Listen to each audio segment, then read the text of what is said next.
आपने इसको एक अपना मकसद बनाया हुआ है, तभी ये दिन दुना रात चौगुना ये गौशाला आसमान की बुलंदियों को छूने के लिए अग्रसर हो रहा है। आप जो ये मेहनत करो, कितनी मेहनत है इसमें, इतना सब संभालना, सब इतना नीट एंड क्लीन, इसके हर एक प्रोडक्ट को बाय प्रोडक्ट की तरह इसको आगे बढ़ाना, तो इसके लिए बहुत मेहनत लगती है। इसके लिए मैं आपको कोटि कोटि वंदन करता हूँ। और अनगिनत अभी तो देश प्रदेश में आपने भी बहुत रिसर्च की रहेगी, कितने सारे ऐसे गौशाला है जहाँ से जो पूरा जो ये जो गौमूत्र है या जो जितना भी जो है वो पूरा प्रदेशों में अभी एक्सपोर्ट किया जा रहा है। जो रेगिस्तान के जो गल्फ कंट्री के इतने सारे देश हैं, उन्होंने अनगिनत प्रयोग करके उनको ये समझ में आ गया कि ये चीज़ों का वहाँ पे छिड़काव होगा तो शायद यहाँ पे वनस्पतियाँ उग पाएगी। आपको जानकर एक आश्चर्य होगा कि चाइना में एक एरिया ऐसा है, यहाँ तो वहाँ पे बर्फ होती है, या बर्फ निकलने के बाद में फिर वहाँ पे सिर्फ रेती रेती रेती, वहाँ पे एक पौधा भी नहीं उग पाता।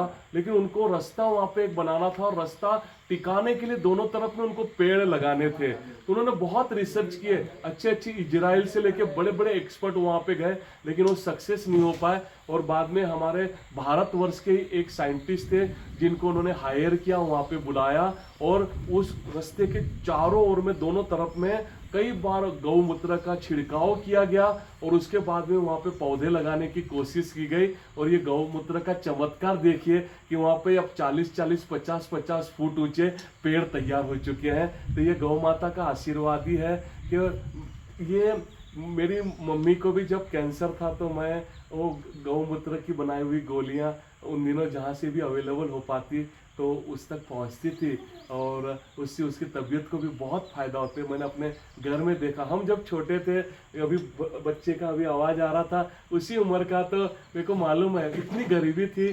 तो मेरा जो घर था वो कच्ची दीवारें थी, तब माँ के साथ में हम लोग कहीं पे भी वो जो ये वेस्टेज मिल जाता, जो गौमूत्र गोबर जो भी मिलता, तो उसको हम बाल्टी में डाल के मैं मम्मी के साथ आता, और फिर वो पूरी दीवारों को लीपा जाता। लेकिन उसमें जो एक ऊर्जा है, उसमें जो एक ऑक्सीजन है, शायद ये आजकल ग्रेनाइट और मार्बल के घरों में नहीं है। और मुझे आप सबको वापस बहुत बहुत शुभकामनाएं देने की इच्छा हो रही है। आप जो काम कर रहे हो ये बहुत बड़ा काम है, आप इसको इसी तरह से बरकरार रखिए, और बस एक दिन बिल्कुल ऐसा आएगा कि इतना बड़ा स्वरूप लेगा कि हमारे माननीय नरेंद्र मोदी जी, हमारे माननीय द्रौपदी मुर्मू मैम उस बड़े प्रोजेक्ट का उद्घाटन करने के लिए यहाँ पर आएंगे, आप सबको ब्लेसिंग्स देने के लिए आएंगे। और ऐसे अनगिनत नेशनल अवार्ड, आप तो नोबेल पारितोषिक के खरे अर्थ में मानकर आप जो काम कर रहे हो ना, वो उस स्तर का है। मैं आपको बहुत अभिनंदन देता हूँ, बहुत शुभकामनाएं देता हूँ।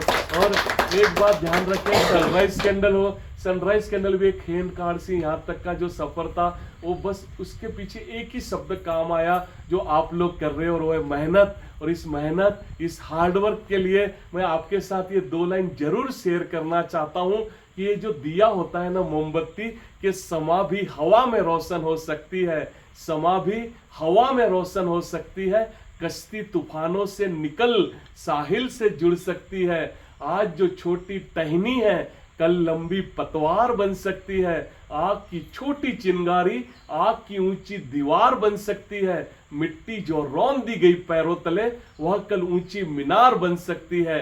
बस तू एक बार मेहनत कर ले मेरे दोस्त, तेरी भी किस्मत बदल सकती है। तो हम सब मिलकर मेहनत करें और इस गौशाला का नाम इतना ऊंचा करें, इतना ऊंचा करें कि बस वो परदेश से लोग खास हमारी गौशाला को देखने आए, आप सबसे मिलने के लिए आए। मैं आपने अभी भैया का नाम गोपाल बताया कि उनका ये सेवा का नाम है, लेकिन आप सब लोग तो खरे अर्थ में कृष्णा का रूप हो। आप सब लोग गौ के साथ, इस गौ वंश के साथ में ज़्यादा से ज़्यादा वक्त बिताते हो, इससे बड़ी नसीब की बात और क्या हो सकती। नहीं तो आप पुणे, मुंबई, बड़े शहरों में, बेंगलोर, हैदराबाद में, दिल्ली में जाइए, वहाँ पे हम मशीन बन चुके हैं, लोग इंसान ही नहीं रह पाए वहाँ पे, बस वो मशीनों में काम कर रहे हैं। कब सुबह होती है, कब शाम होती है, जिंदगी यूं ही तमाम होती है वाली बात है। लेकिन आप लोग, मैं वापस कहता हूँ कि जो यह मकसद के साथ आप जो यहाँ पे जी रहे हो ना, खरा जीवन यही है। आज मुझे सनराइज कैंडल से अगर छुट्टी मिल जाएगी ना सचिन भैया, तो मैं पहली बस पकड़ के यहाँ पे आ जाऊंगा सर, और मैं मेरी रिटर्न टिकट भी नहीं निकालूंगा सर। मैं यही कि आप सबके बीच में रह जाऊंगा सर। आप लोग जो भी मेरे को काम दोगे मैं सहर्ष स्वीकार कर लूंगा इसको। और मुझे बहुत खुशी हुई, आपने इतना प्यार दिया, इतना जो रिस्पेक्ट दिया। ये किसी एक भावेश का मान सम्मान नहीं है, ये देश के कोने कोने में बसने वाले करोड़ों करोड़ों मेरे ब्लाइंड और दिव्यांग मित्रों का मान सम्मान है। उन सब के तरफ से मैं आपको बहुत धन्यवाद देता हूँ। आप सब लोग बहुत खुश रहिए, बहुत हैप्पी रहिए सर। और आपके लिए तो मेरे मन में जो श्रद्धा है ना सर, इसका नाम क्या लिखते हैं सर आप सचिन भैया? शेठ गौशाला। हाँ, शेठ गौशाला। अरे वाह वाह सर, नाम भी आपने शेठ गौशाला दिया, वाह कितनी प्यारी बात। तो मुझे तो बिल्कुल मेरे लिए आपने बहुत आसान कह दिया ये कह के।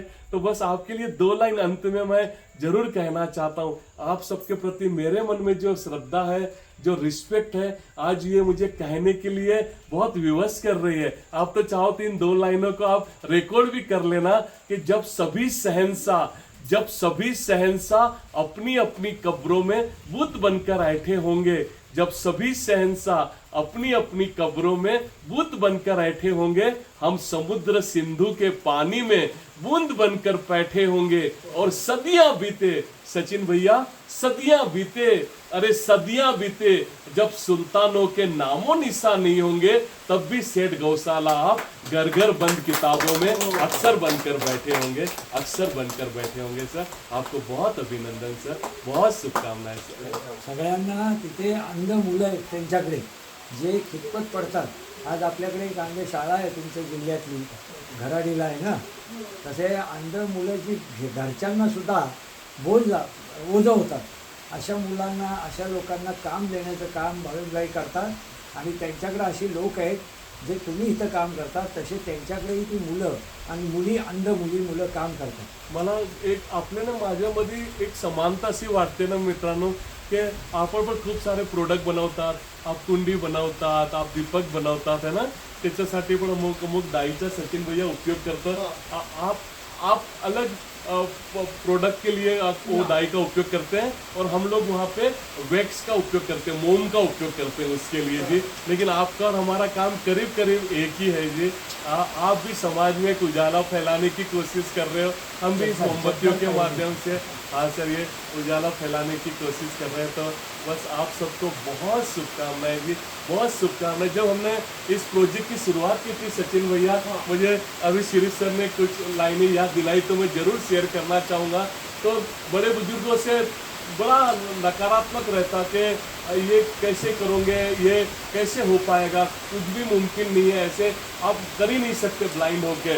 और जो गरीब परिवार या मध्यम वर्गीय परिवार से आते और कुछ ऐसा अलग करने की कोशिश करते कि तुरंत एक हथौड़ा चल जाता है कि अपनी मर्यादा में रहो, जितनी चद्दर है उतनी पैर पसारना सीखो। ये कितनी बार मैंने सुना, लेकिन मैं कहता हूँ, मेरा दिल कहता है कि उस निर्जीव चद्दर के लिए हम अपने सजीव पैर को क्यों तकलीफ दें। अरे हमारे पैर जितने लंबे हैं उतनी बड़ी चद्दर बनाने की हम कोशिश क्यों नहीं कर सकते।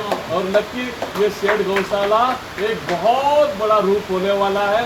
बस यहाँ पे लोग एक पर्यटक स्थल बन जाएगा, शायद पूरा मंडनगढ़ शेठ गौशाला के नाम से जाना जाएगा सचिन भैया, मुझे बिल्कुल लगता है। और डॉक्टर कलाम साहब म्हणायचे प्रत्येक वेळेला की वाट पाहणाऱ्यांच्या हातात तेवढाच येतो जेवढा प्रयत्न करणारे सोडून देतात। तो कुठून तरी सुरुवात करायची गरज आहे आणि ते ऑलरेडी आपण केलेली आहे। तो मी जास्त न बोलता परत आपल्याला सगळ्यांना खूप अभिनंदन देतो आणि आपण हे जे प्रेम, हे जे मान सन्मान दिला त्याच्यासाठी मी आयुष्यभर ऋणी राहणार आहे। आपला खूप धन्यवाद। पुन्हा